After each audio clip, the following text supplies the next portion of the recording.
오늘 주보 표지를 보시면은 맨 위에 제46건 52호라고 적혀 있습니다. 46건이란 뜻은 우리 교회의 역사가 46년 되었다는 뜻이고 52호라는 뜻은 금년 들어서 이 주보가 52번째 발행되는 주보라는 뜻입니다. 오늘은 금년 마지막 주일 예배입니다. 2018년 한 해 동안 교회를 위하여, 주님을 위하여 많은 분들이 봉사하셨습니다. 지금도 이 추운 날씨에서 밖에 주차 봉사를 위하여 수고하시는 분이 계시고, 또 지하 식당에서는 예배를 끝마치고 난 다음 성도들이 먹을 따뜻한 음식을 준비하는 권사님, 여집사님들이 계십니다. 또 저쪽 건물 교육관에서는 교회 학교 선생님들이 우리 자녀들을 신앙적으로 양육하기 위하여 애를 쓰고 있습니다. 많은 분들의 자원봉사로 주일마다 하나님 앞에 예배가 드려져 왔습니다. 또 예배를 드리고 나면은 여러분들이 하나님께 드린 헌금을 계수하고 정리하고 기록하고 또 각 부서에 송금을 하고 1년 52주간 한 주도 빠짐없이 오후 4시까지 수고를 하는 재정부 개수위원들과 봉사자들이 있었습니다.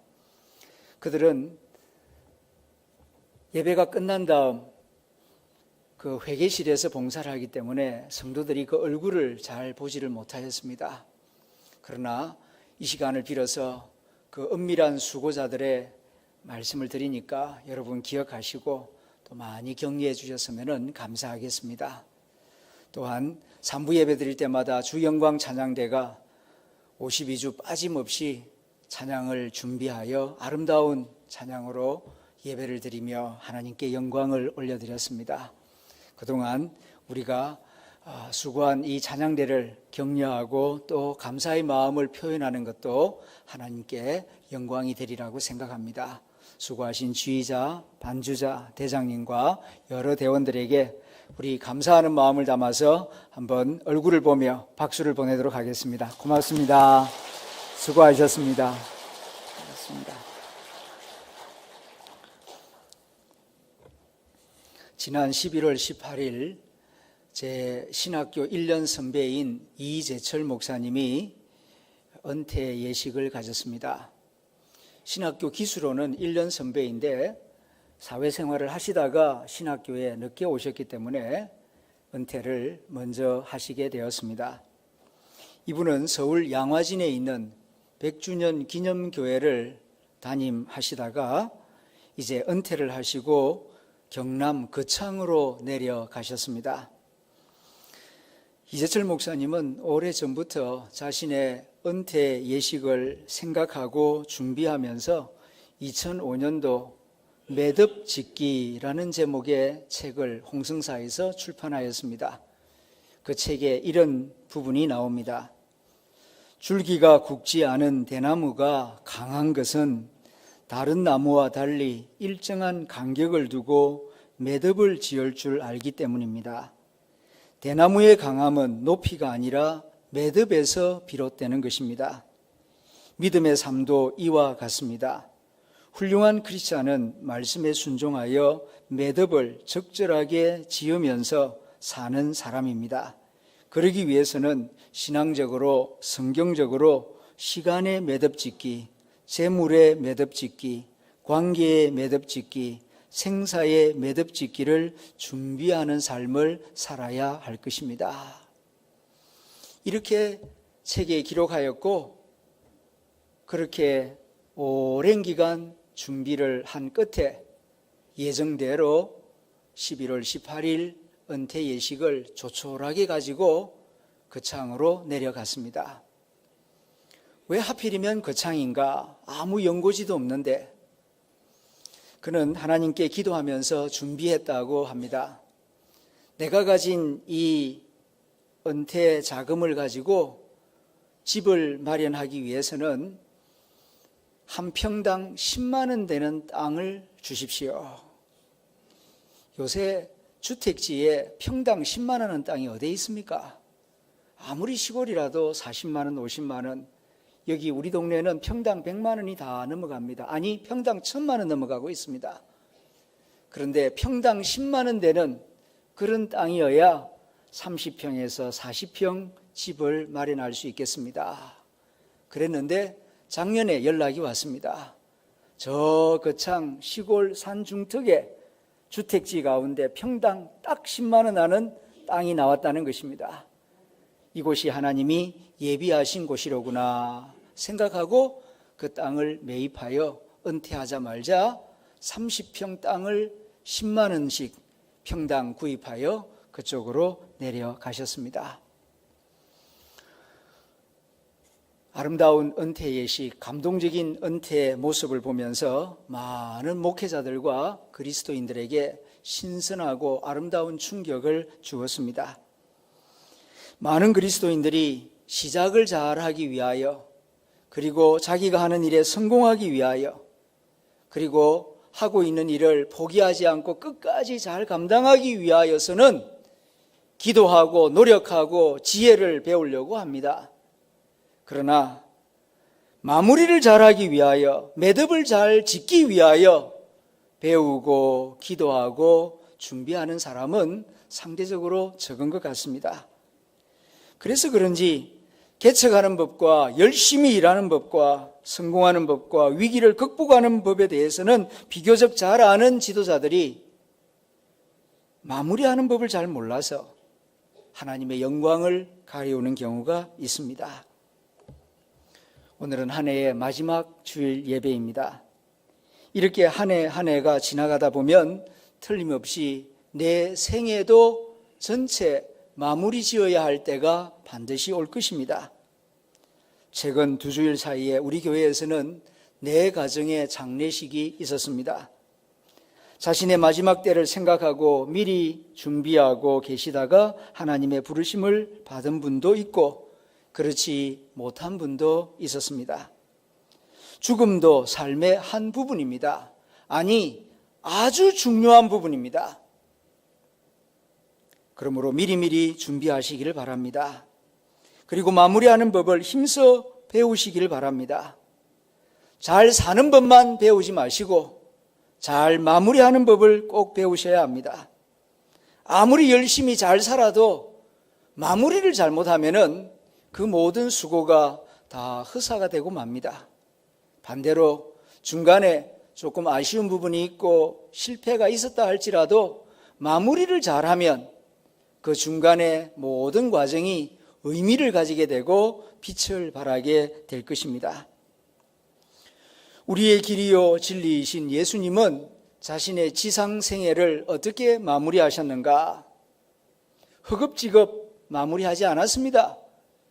어이쿠, 이렇게 끝이 오고 말았구나. 충격을 받으면서 마무리하지 않았습니다. 처음부터 끝이 올 것을 알고 계셨고, 그리고 그 마지막 시간이 다가옴을 느끼셨을 때에 사랑하는 제자들을 데리고 다락방에 올라가서 발을 씻겨주신 다음 마지막 식사를 나누시고 기도를 해주셨습니다. 그리고 마지막 마가복음 14장 26절에서 이렇게 기록합니다. 이에 그들이 찬미하고 감람산으로 올라가니라. 주님은 찬미하면서 십자가의 길을 올라가셨고 찬미하면서 자신의 지상생애를 마무리하셨다고 마가복음이 증거하고 있습니다. 여기에 한 해를 마무리 짓는 우리에게 주시는 주님의 중요한 교훈이 있습니다. 그것은 찬양함으로 마무리하는 것이 신앙인의 아름다운 모습이요 지혜라는 사실입니다. 중간에 어려움이 있었고 갈등도 있었고 의심도 있었고 실패가 있었다 할지라도 매듭을 지을 때는 감사와 찬양으로 매듭을 지을 수 있어야 할 것입니다. 왜냐하면 그래야 잘된 매듭이 되고 매듭을 잘 지어야 그 다음 마디에서 힘차게 새로운 생명의 역사가 건강하게 일어날 것이기 때문입니다. 사랑하는 성도 여러분, 금년 한 해 채 이틀이 남지 않았습니다. 내년 2019년도에 정말 새로운 생명의 역사, 축복의 역사, 은혜의 역사가 내 삶 속에서 왕성하게 일어나기를 소원하십니까? 그렇다면 금년 한 해 나에게 베푸신 하나님의 은혜와 사랑을 깊이 생각하며 이 마지막 시간을 감사와 찬양으로 마무리하는 성도들이 될 수 있기를 기원합니다. 감사와 찬양으로 이 한 해를 마무리 지을 수 있어야 새해를 참으로 새해답게 맞이할 수가 있을 것입니다. 그렇다면 구체적으로 찬양의 내용이 무엇이 되어야 합니까? 찬양을 참으로 찬양되게 하는 핵심 요소 3가지가 있습니다. 하나님께 진심으로 찬미하면서 찬양하면서 마무리하기를 원한다면 첫째, 하나님의 위대하심을 고백하십시오. 하나님은 정말 위대하십니다. 하나님의 방법이 옳았습니다. 하나님께서 행하신 모든 일이 가장 좋은 길이었습니다.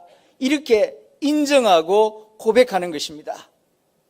설사 내가 원하는 방법, 내가 원했던 그것이 아니라 할지라도 하나님께서 모든 것을 다스리셨고 하나님이 하신 일이 가장 좋은 일이었습니다. 이렇게 고백하는 것입니다.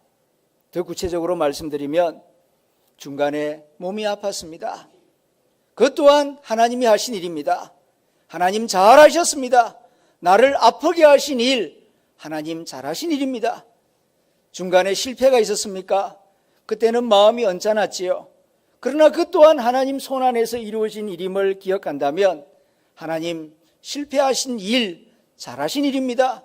하나님이 살아계셨기 때문에 나로 하여금 실패하게 하신 것이지 하나님이 살아계시지 않았다면 내가 원하는 대로 다 되었다면 어떻게 되었겠습니까? 하나님이 행하신 모든 일, 옳은 일이었고 가장 좋은 일이었습니다. 하나님을 찬양합니다. 하나님 위대하십니다. 하나님이 가장 선하십니다. 이렇게 고백하는 것, 이것이 하나님께 찬양을 돌리는 길입니다. 두 번째로는 나의 부족함을 고백하는 것입니다. 그동안 지나오면서 의심하고 불평하고 원망했던 것, 제가 잘못했습니다. 제가 어리석었습니다. 부분만 보고 전체를 보지 못했습니다. 표면만 보고 깊은 곳을 보지 못했습니다. 그러면서 함부로 불평하고 판단하였습니다. 저의 어리석음이요, 저의 게으름이요, 저의 성급함 때문이었습니다. 제 잘못입니다. 하나님 용서해 주십시오. 이렇게 자신의 부족함과 잘못을 인정하고 진심으로 고백할 때에 하나님께 영광이 되고 찬송이 되는 것입니다. 부모 자식과의 관계도 그런 경우가 있지 않습니까? 어릴 때에는 제멋대로 판단하고 함부로 원망하기도 하고 불평하기도 했습니다. 그런데 나이 들어보니까 아버지의 방법이 옳았습니다. 아버지의 말씀이 옳았어요. 늦었지만 다가가서 아버지 죄송합니다. 그때 제가 잘 몰랐습니다. 제가 부족했습니다. 아버지가 옳았습니다. 아버지가 지혜로웠습니다. 자신의 부족함을 인정할 때에 아버지는 괜찮다, 이제라도 깨달았으니 됐다 하지 않겠습니까? 바로 그런 마음입니다. 우리의 허물과 우리의 부족함에 대하여 참회와 뉘우침, 이것이 하나님께 영광을 돌리고 하나님을 찬송하는 마음이 되는 것입니다. 마지막 세 번째로는 결단과 헌신을 드리는 것입니다. 다시는 의심하지 않겠습니다. 다시는 불평하지 않겠습니다. 이해가 되지 않더라도 주님 말씀하시면 순종하겠습니다. 이렇게 다짐하고 헌신을 드리는 것, 이것이 하나님께 영광이 되며 찬양을 드리는 모습이 되는 것입니다. 금년 한 해 12달을 살아오면서 이런저런 일들이 많이 있었습니다. 이제 한 해를 마무리 짓는 시점에서 이루지 못한 한 가지 일, 그것보다는 하나님이 내게 베풀어 주신 9가지 은혜를 생각하며 역시 하나님은 위대하십니다. 나의 삶을 이렇게 인도하여 주신 그 오묘한 섭리와 도우심에 대하여 감사합니다. 중간에 제가 오해했던 부분, 게으른 부분 잘못했습니다. 용서를 구합니다. 새해를 주신다면은 나는 앞으로 이렇게 살겠습니다. 이런 구체적인 마음의 준비를 하면서 한 해를 마무리할 때에 하나님께 영광이 되며 찬송이 되는 삶이 될 줄로 믿습니다. 이런 이야기가 있습니다. 어떤 중년 여성이 남편을 잃어버렸습니다. 어린 딸과 함께 생계를 이어가자고 하니 막막했습니다. 별다른 기술도 직업도 없는 이 중년 여성이 생계를 이어가기 위해서 집안의 작은 물품들을 내다 팔아야만 돈을 바꾸어서 끼니를 해결할 수가 있었습니다. 그러는 사이에 딸이 성인이 되었습니다. 그런데 딸이 아직 여전히 직장을 구하지 못하고 있습니다. 이제는 더 이상 팔 것이 없습니다. 남아있는 유일한 재산이라곤 결혼할 때 남편이 선물로 준 사파이어 보석이 박힌 금 목걸이가 전부였습니다. 다른 방법이 없었기에 그 딸에게 금 목걸이를 주면서 저 사거리 오른쪽에 있는 큰 금은방 보석방 가게에 갖다 주고 돈으로 바꿔오라고 부탁하였습니다. 딸이 그것을 가지고 보석상을 찾아갔습니다. 사장님이 그것을 들고 이리저리 살피다가 그 아가씨에게 묻습니다. 왜 이것을 팔려고 하는지, 무슨 사연이 있는지 물어봐도 되겠느냐고. 그럴 때에 자초지종 어려운 사정을 이야기하였습니다. 그 이야기를 다 듣고 보석상 사장님이 지금은 금값이 너무 바닥을 치고 있으니 팔아도 제값을 받을 수가 없다. 그러니 좀 기다렸다가 금값이 올라가면은 그때 높은 가격으로 받으면은 어떻게 하느냐. 그 사이 기다리는 동안 내가 돈을 빌려주겠다. 그 돈으로 생계를 이어가고 대신 내일부터 자네가 우리 가게에 와서 내 일을 도와주면 내가 매달 월급을 주겠고 그 월급의 절반은 돈을 갚는 데 쓰고 절반은 생계를 이어가는 데 쓰면 어떻게 했느냐. 집으로 돌아가서 어머니와 의논을 하니 어머니가 흔쾌히 허락을 합니다. 다음 날부터 그 보석상에 가서 이 아가씨는 열심히 일을 배웁니다. 그런데 그 일이 자기 적성에 딱 맞았습니다. 얼마나 즐거운지 열심히 배웠습니다. 그러다 보니 불과 2년 만에 보석상 세계에서 가장 명성이 높은 탁월한 보석 감정사라고 하는 자격증까지 얻게 되었습니다. 손님들이 많이 찾아왔습니다. 그러던 어느 날 그 아가씨가 사장님에게 다시 묻습니다. 사장님, 아시다시피 금값이 많이 올라갔습니다. 그러니 그때 말씀하셨던 제 아버지 금 목걸이를 내다 파는 것이 어떻겠습니까? 좋은 생각이라고 어머니에게 말씀드려서 가지고 오라고 했습니다. 집에 가서 어머니에게 그 장롱 깊숙이 숨겨두었던 금 목걸이를 받아가지고 나오면서 자세히 살펴보았습니다. 그랬더니 그 목걸이는 가짜였습니다. 구리에다가 금도금을 한 금목걸이였고 가운데 박혀있는 사파이어 보석을 자세히 보니 금이가 있는 다이아몬드였습니다. 다이아몬드는 기스가 가거나 금이 가면은 가격이 절반 이상으로 줄어드는 법입니다. 그녀는 깜짝 놀랐습니다. 가게에 돌아왔을 때에 금목걸이가 어디 있느냐고. 그런데 내놓지를 않습니다. 사장님은 2년 전에 이미 알고 계셨지요. 뭐 말인가? 제 아버지의 금목걸이가 가짜라는 것을. 그의 얼굴을 빤히 쳐다보면서 그렇다고 알고 있었다고. 그런데 왜 그때 진실을 말씀해 주지 않았습니까? 사장님이 빙그레 웃으면서 설명을 합니다. 만일 그때 내가 진실을 말해 주었다면 너는 내 말을 믿었겠느냐? 이 보석상 사장님이 값을 적게 쳐주려고 가짜라고 말한다고 의심하지 않았겠느냐? 아니, 내가 하는 말을 네가 믿었다고 하자. 그렇다면은 너는 얼마나 큰 충격을 받았겠느냐? 아버지가 물려준 가장 큰 재산이라고 생각했는데 이것이 가짜라니. 그리고 몇 푼 안 되는 돈을 받아가지고 어떻게 생계를 이어갈지 막막하고 너는 절망하지 않았겠느냐?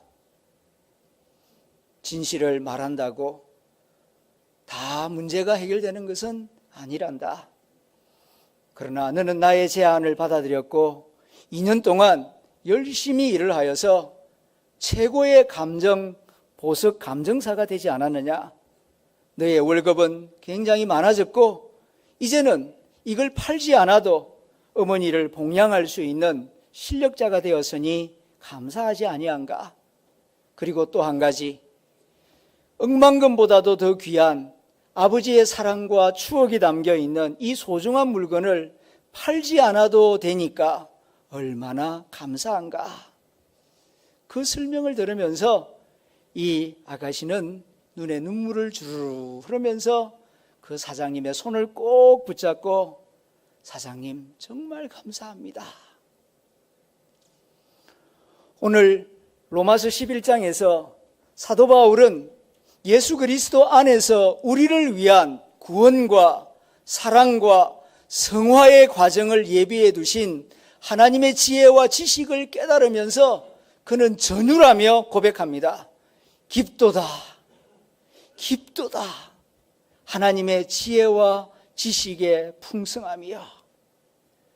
그전에는 하나님의 그 구원과 사랑의 깊이를 알지 못하여서 십자가에 매달아 죽인 그 예수가 원수라고 생각하였고 예수 믿는 사람들은 어리석은 자라고 생각하여 다마스커스까지 올라가서 예수 믿는 사람들을 감옥에 가두고 때리고 죽이려고 하였습니다. 그런데 예수 그리스도 안에 예비해 두신 하나님의 그 구원의 길, 사랑의 길, 성화의 길을 깨달으면서 이럴 수가. 하나님은 우리 유대인들뿐만 아니라 이방인들까지 사랑하시고 한 사람이라도 더 구원하기 위하여서 이와 같이 믿음의 길, 예수 그리스도 안에 예비하신 이 은총의 길을 태초부터 준비하셔서 여기까지 인도하셨구나 하는 것을 깨달으면서 그는 감탄하며 감사하며 찬양의 영광을 올리고 있는 것입니다. 깊도다. 이렇게 깊을 수가. 마치 심해와 같은 하나님의 구원의 지혜와 사랑의 지혜를 깨달으면서 이렇게 고백하고 있는 것입니다. 어떻습니까? 여러분은 어떻습니까? 여기까지 오기까지 내가 예수 믿는 사람이 되고 눈에 보이지 않는 여호와 하나님을 나의 아버지라고 부르면서 찬양을 드리고 기도를 드리고 헌금을 드리고 말씀을 듣는 이 자리에 앉아 있다는 것이 얼마나 오묘한 하나님의 기다리심이며 배려이며 오래 참으심이며 깊은 사랑의 지혜인가? 느껴보신 적이 있습니까? 깨달아 본 적이 있습니까? 사도 바울은 그 크신 하나님의 사랑과 그 은혜를 깨달으면서 이렇게 고백하는 것입니다. 깊도다. 깊다 하는 말은 존재하기는 존재하는데 표면적으로 잘 나타나지 않으니까 없는 줄 알았다는 뜻입니다. 원래 깊은 곳에 있는 것은 잘 보이지 않는 법입니다. 그러나 내 눈에 보이지 않는다고 해서 없다라고 말해서는 안 됩니다. 있기는 있는데 표면만 보는 나에게는 보이지 않았다는 것이지요. 하나님의 그 사랑과 그 구원의 지혜가 내 눈에는 잘 보이지 않았지만 그 깊은 곳에서는 항상 하나님의 손길이 역사하고 있었고 하나님의 인도하심이 함께하고 있었다는 것입니다.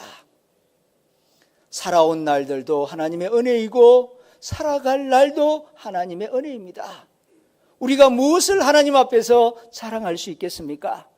오직 내게 베푸신 그 사랑과 은혜를 생각하며 감사와 찬양을 올려야 할 줄로 믿습니다. 이런 깊은 깨달음 가운데에서 그는 세 가지 질문을 합니다. 누가 주의 마음을 알았느냐?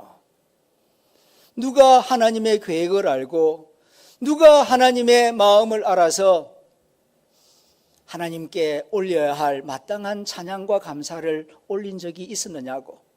아무도 몰랐습니다.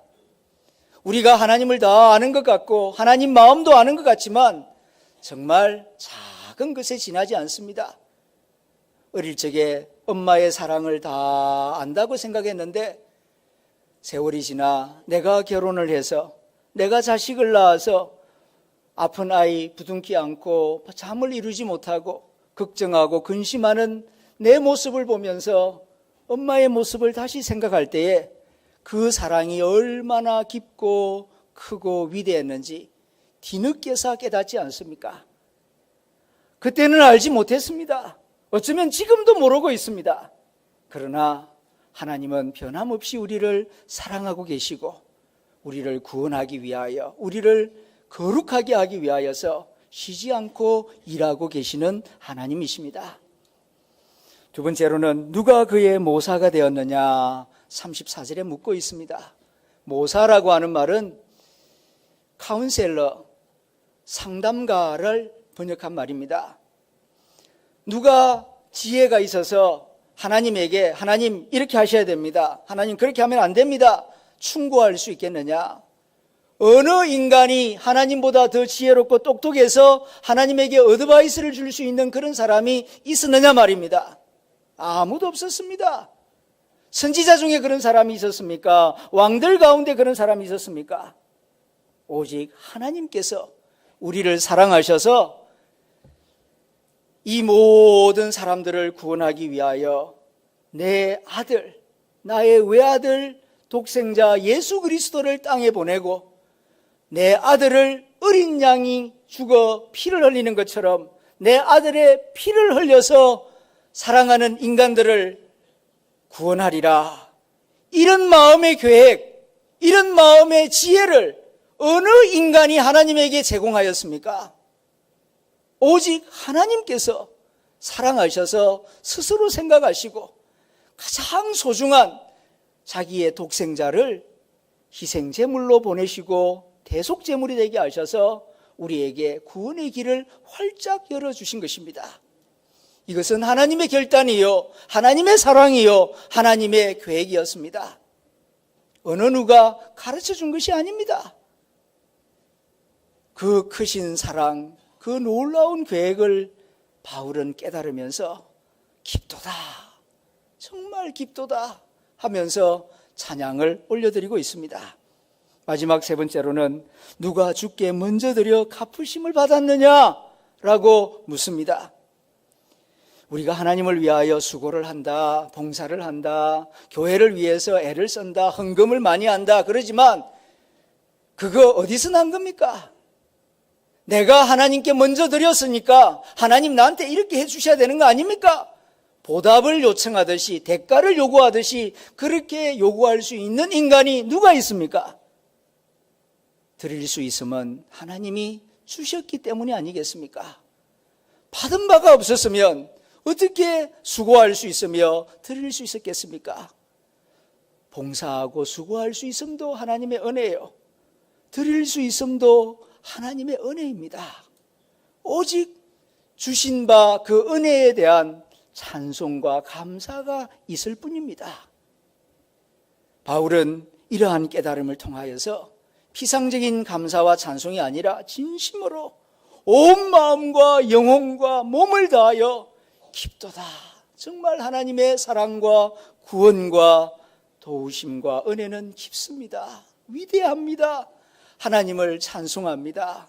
그동안 그 깊은 사랑과 은혜를 알지 못하여 하나님의 원수로 행하고 포행자요 악행자요 핍박자가 된 제 잘못을 회개합니다. 그리고 이후로는 복음을 절대로 부끄러워하지 않겠습니다. 오직 예수 그리스도만을 위하여 살겠습니다. 헌신과 다짐을 드리면서 이 찬양을 올려드리고 있는 것입니다. 그러면서 36절에 이렇게 결론을 맺습니다. 이는 만물이 주에게서 나오고 주로 말미암고 주에게로 돌아감이라. 영광이 그에게 세세토록 있을지어다. 아멘. 한 해를 마무리하는 이 시점에 정말 우리도 하나님께 감사와 찬양으로 한 해를 마무리 짓기를 원합니다. 그렇다면 오늘 본문에 기록된 이 말씀을 잘 읽고 진심으로 마음으로 동의하며 아멘으로 응답하는 것이 하나님께 영광과 찬송을 올려드리는 길이라고 생각합니다. 이제 자막에 나오는 오늘 본문 말씀을 우리가 한 목소리로 읽고 진심으로 아멘으로 응답함으로 설교를 마무리하겠습니다. 같이 읽습니다. 깊도다 하나님의 지혜와 지식의 풍성함이여 그의 판단은 헤아리지 못할 것이며 그의 길은 찾지 못할 것이로다. 누가 주의 마음을 알았느냐? 누가 그의 모사가 되었느냐? 누가 주께 먼저 드려서 갚으심을 받겠느냐? 이는 만물이 주에게서 나오고 주로 말미암고 주에게로 돌아감이라. 그에게 영광이 세세에 있을지어다. 아멘. 기도하겠습니다.